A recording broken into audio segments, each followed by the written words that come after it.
I'm going to continue to read to you chapters 11 through 13 of James and the Giant Peach by Roald Dahl. The book I'm reading was published in 2007 by Penguin Books USA. The book itself was written in 1961. I am reading with permission of Access Copyright. Chapter 11. James's large, frightened eyes traveled slowly around the room. The creatures, some sitting on chairs, others reclining on a sofa, were all watching him intently. Creatures?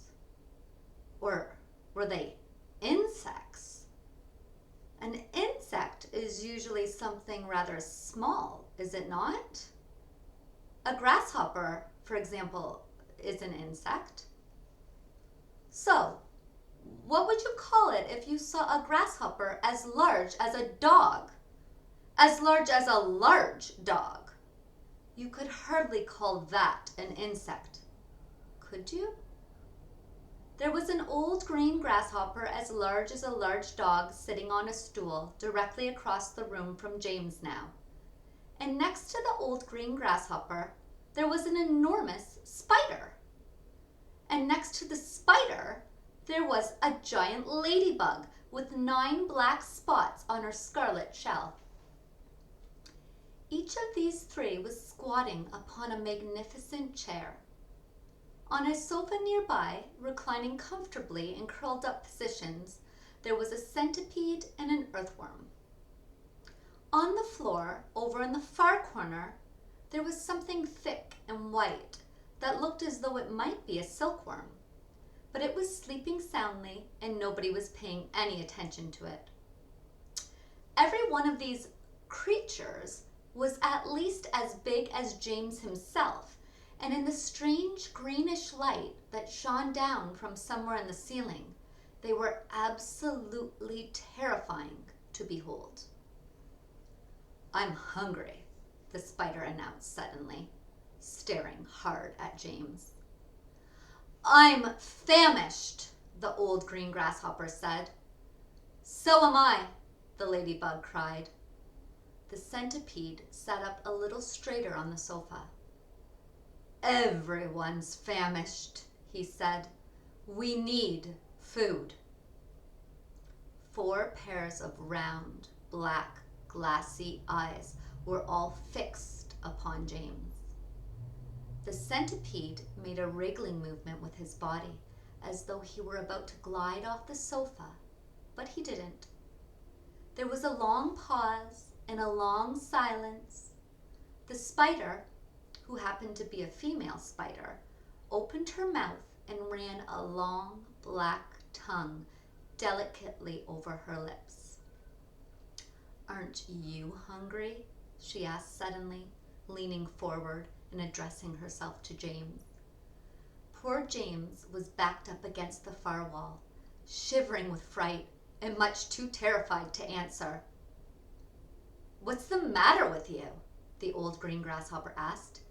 "You look positively ill." "He looks as though he's going to faint any second," the centipede said. "Oh my goodness, you poor thing," the ladybug cried. "I do believe he thinks it's him that we're wanting to eat." There was a roar of laughter from all sides. "Oh dear," they said. "What an awful thought." "You mustn't be frightened," the ladybug said kindly. "We wouldn't dream of hurting you. You are one of us now. Didn't you know that? You are one of the crew. We're all in the same boat." "We've been waiting for you all day long," the old green grasshopper said. "We thought you were never going to turn up. I'm glad you made it."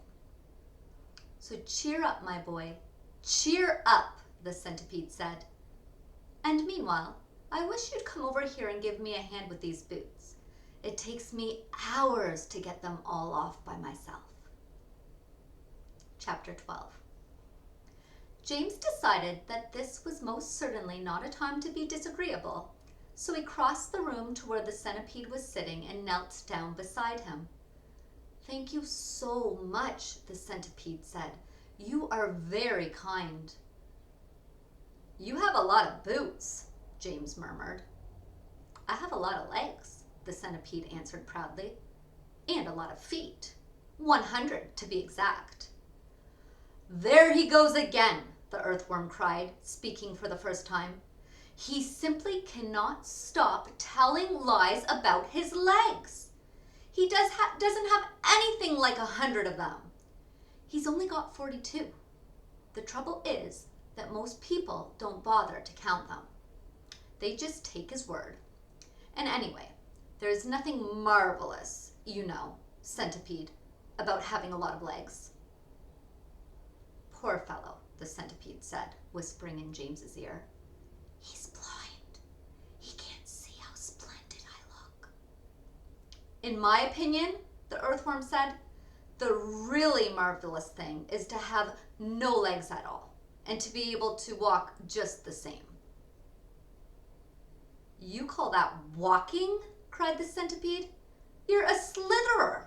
That's all you are. You just slither along. I glide, said the earthworm primly. You are a slimy beast, answered the centipede.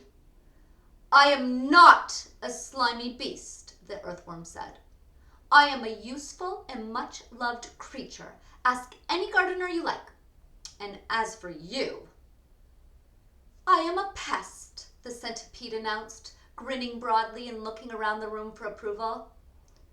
He is so proud of that, the ladybug said, smiling at James, though for the life of me I cannot understand why. I am the only pest in this room, cried the centipede, still grinning away. Unless you count old green grasshopper over there, but he is long past it now. He is too old to be a pest anymore.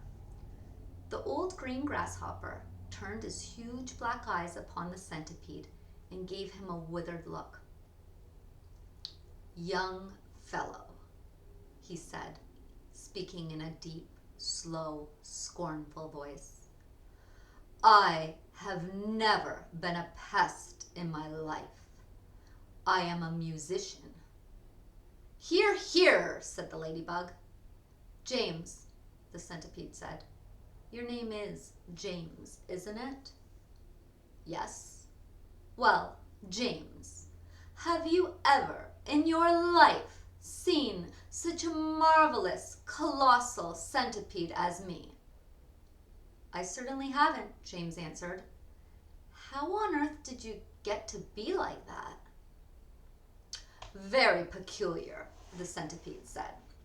Very, very peculiar indeed. Let me tell you what happened.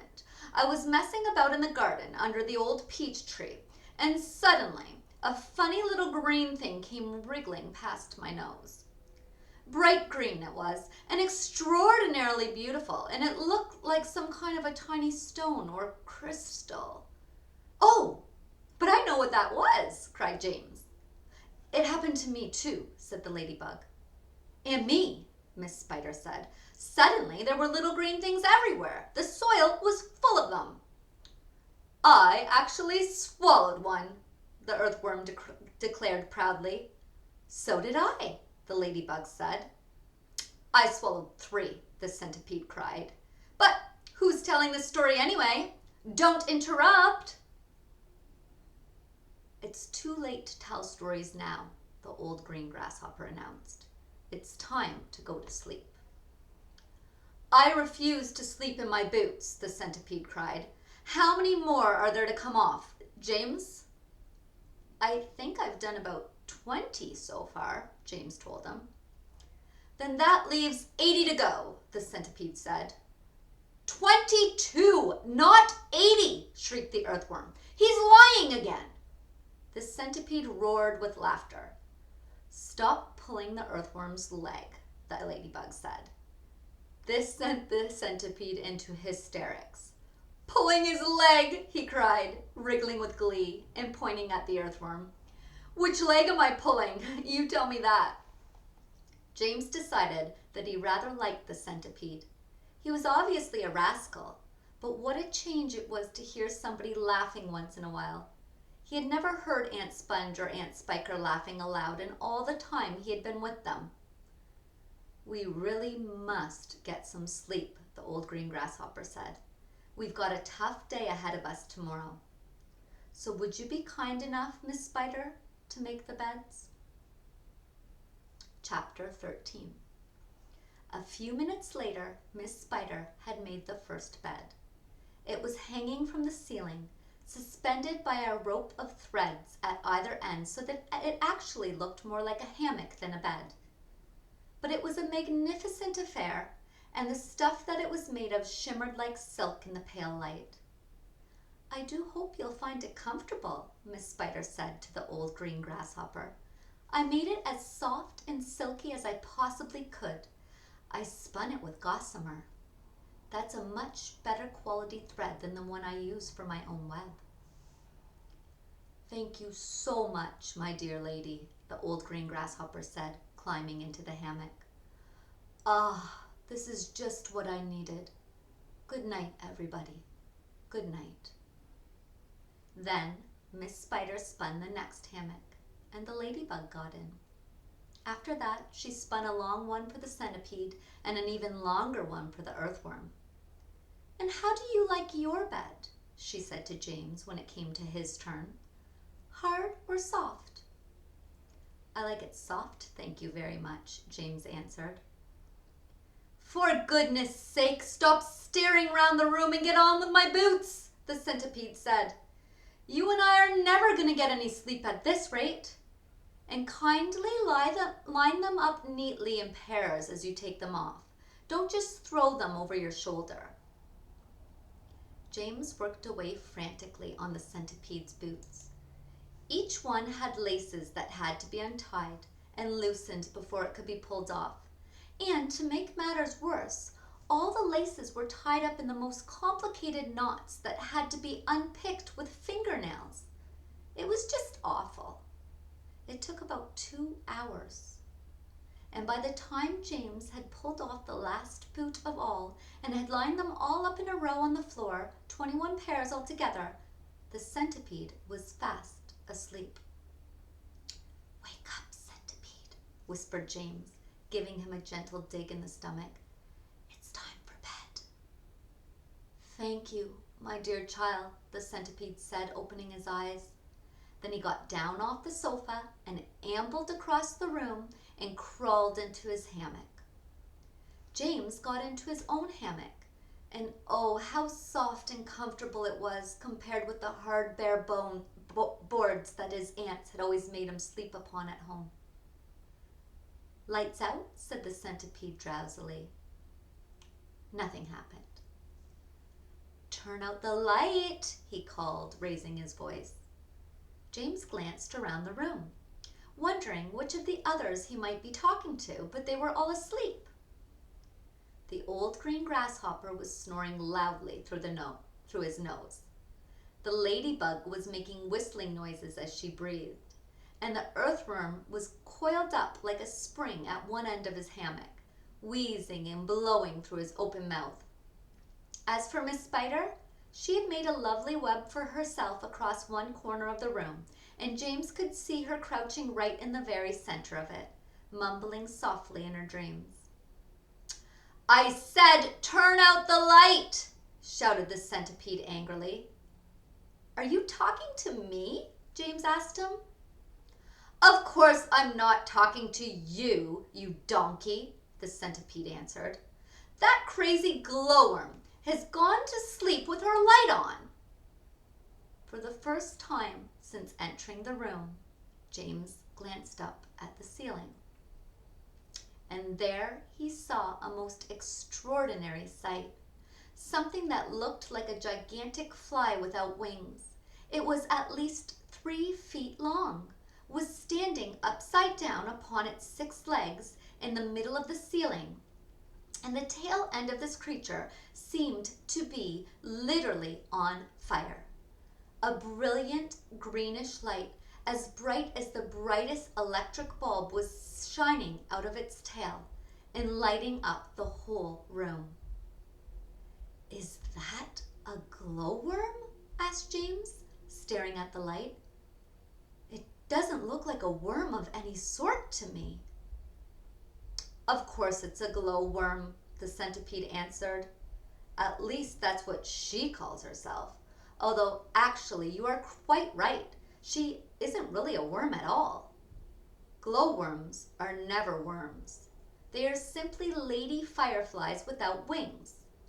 Wake up, you little beast!" But the glowworm didn't stir.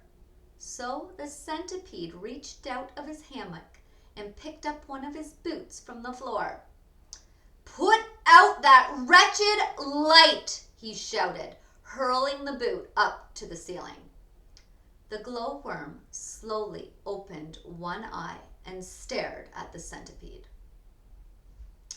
"There is no need to be rude," she said coldly. "All in good time." "Come on, come on, come on," shouted the centipede, "or I'll put it out for you." "Oh, hello, James," the glowworm said, looking down and giving James a little wave and a smile. "I didn't see you come in.